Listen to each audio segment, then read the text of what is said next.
Prosedur pengujian enterobacter dalam makanan. Perlengkapannya adalah pertama, compact dye ETB, ya. Kedua, blender, timbangan digital,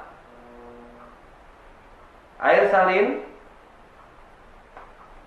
plastik steril, pipet steril, sendok steril, dan sampel makanan. Pertama, buatlah 10% B/P homogen makanan. Misalnya 25 gram sampel makanan dengan 225 ml air salin. Kemudian di blender. Disarankan proses pemblenderan selama 2 menit pada kecepatan 8000 rpm. Sebelumnya kita persiapkan untuk homogen makanan. Kita timbang sebesar 25 gram sampel makanan. Sebelumnya kita nyalakan timbangannya, lalu kita timbang untuk berat plastik tersebut.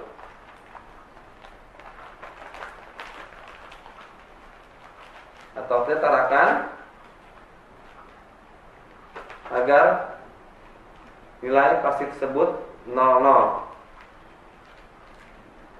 Oke, kita timbang.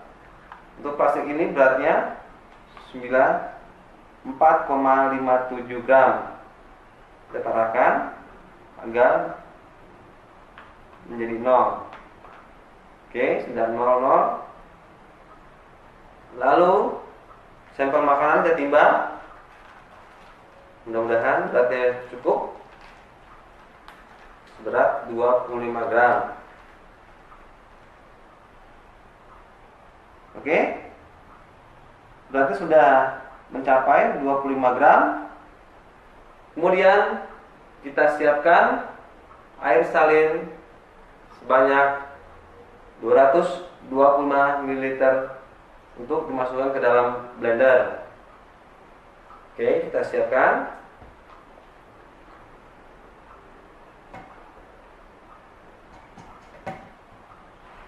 Oke, siapkan blendernya. Masukkan air salin banyak 225 ml. Oke, untuk kembali dulu. Kemudian kita siapkan untuk blendernya.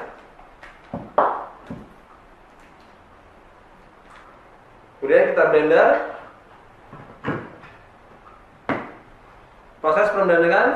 Proses pemblending selama 2 menit disarankan pada RPM 8000. Pertama, menyalakan.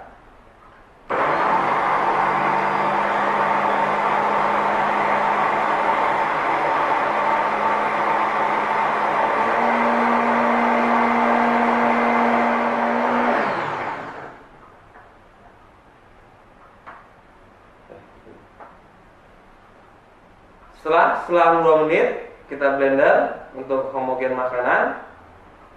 Kemudian kita siapkan untuk compact dye ETB.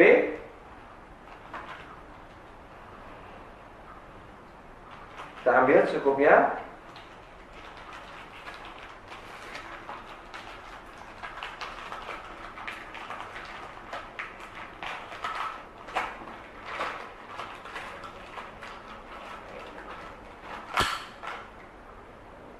Siapkan. Letakkan compact dye tersebut pada permukaan yang datar. Kemudian kita siapkan pipet.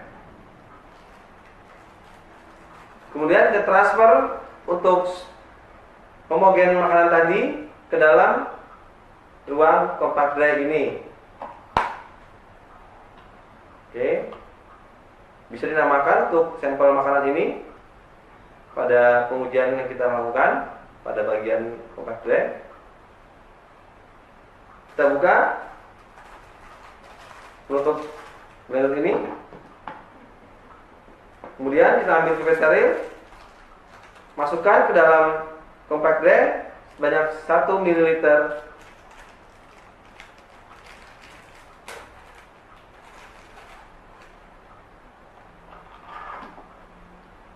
Ambil 1 ml.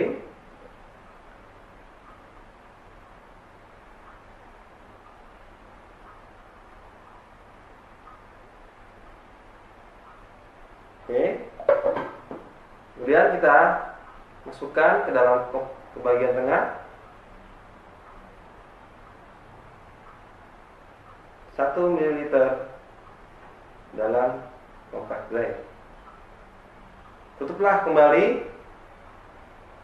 Kemudian balikan flap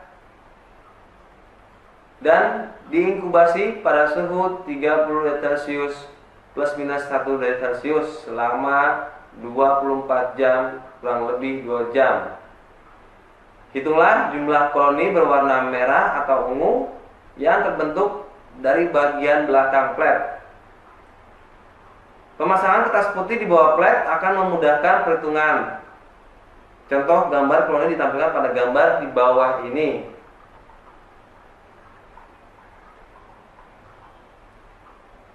Oke, kita masukkan dalam inkubator.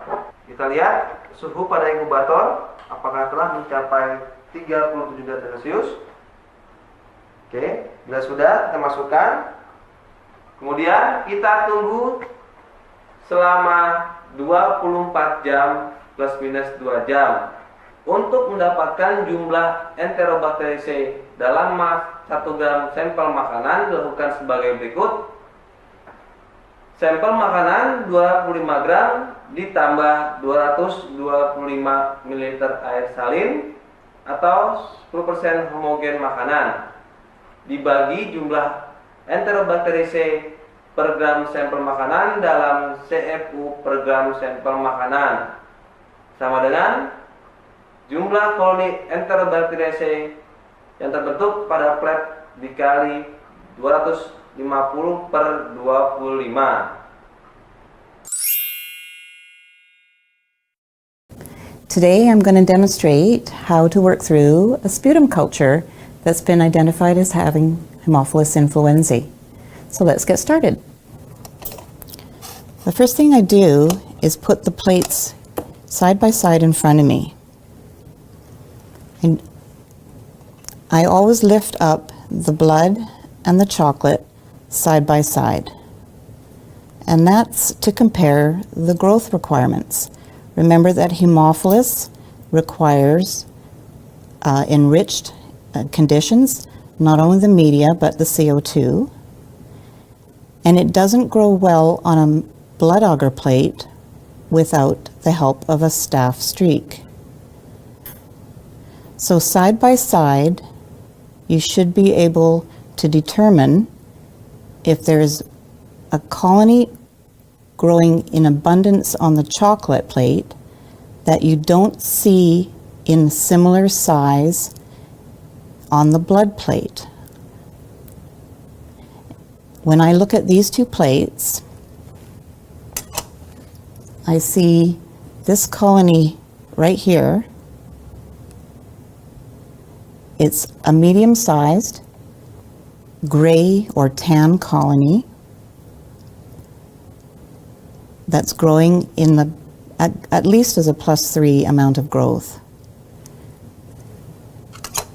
When I look on the blood agar plate, I don't see anything that looks like that medium-sized colony, tan gray.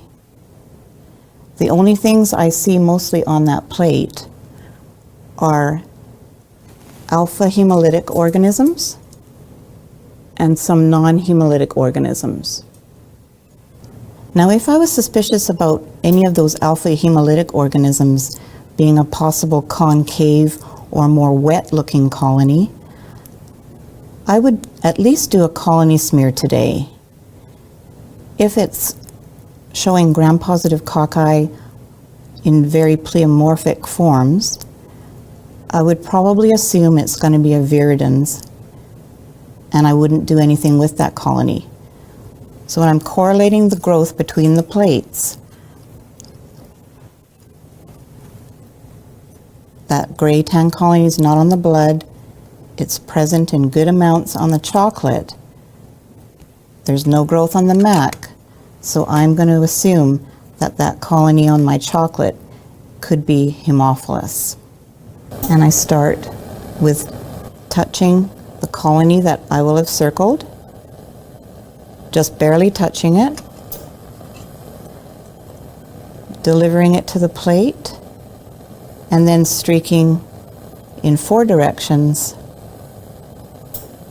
for isolation. It's important not to over-inoculate this plate, so I'm going to flip my loop to do quadrants 3 and 4.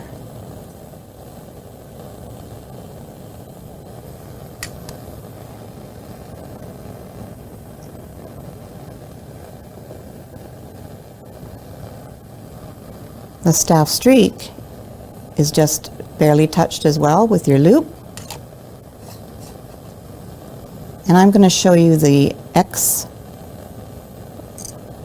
style, where we put 2 lines across the plate, making 4 sections of a pie. Making sure you get the staff streak through the quadrants. That plate gets incubated in CO2.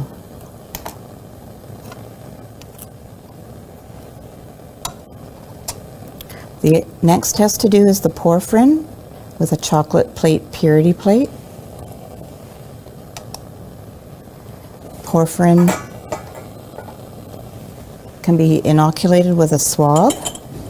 It has to be a heavy growth.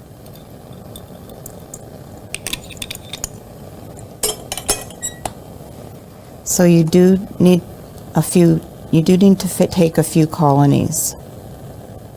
When you're using a swab, be very careful that you don't touch any other colonies on the plate that don't look like the haemophillus colony. The porphyrin has to be milky, a skim milk consistency.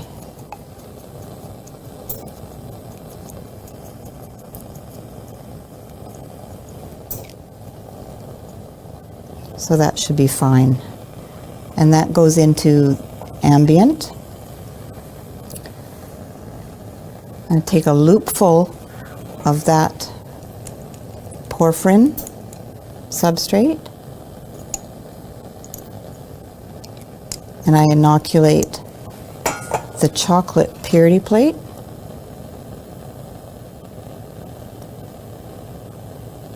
And streak 4 ways to get isolation.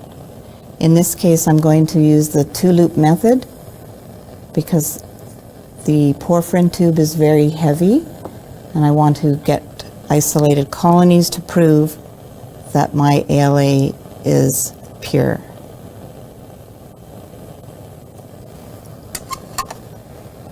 And just as my paper is documented, it goes into CO2. The last test we would do is the Kirby-Bauer. It's done on an HTM plate and put into CO2. And for purposes of this demonstration, I'm not going to show how to set that up. Okay, so to read the porphyrin tests, we have to be in a dark room. So we're in the incubator, and the UV light is turned on and placed close to the tubes. You don't want to have the UV light, of course, pointing at you, your hand or your eyes. And you'll see that the QC positive is fluorescing a nice pink color. The QC negative is unchanged. My unknown porphyrin is also unchanged. So based on these results, the unknown is read as porphyrin negative. So a negative porphyrin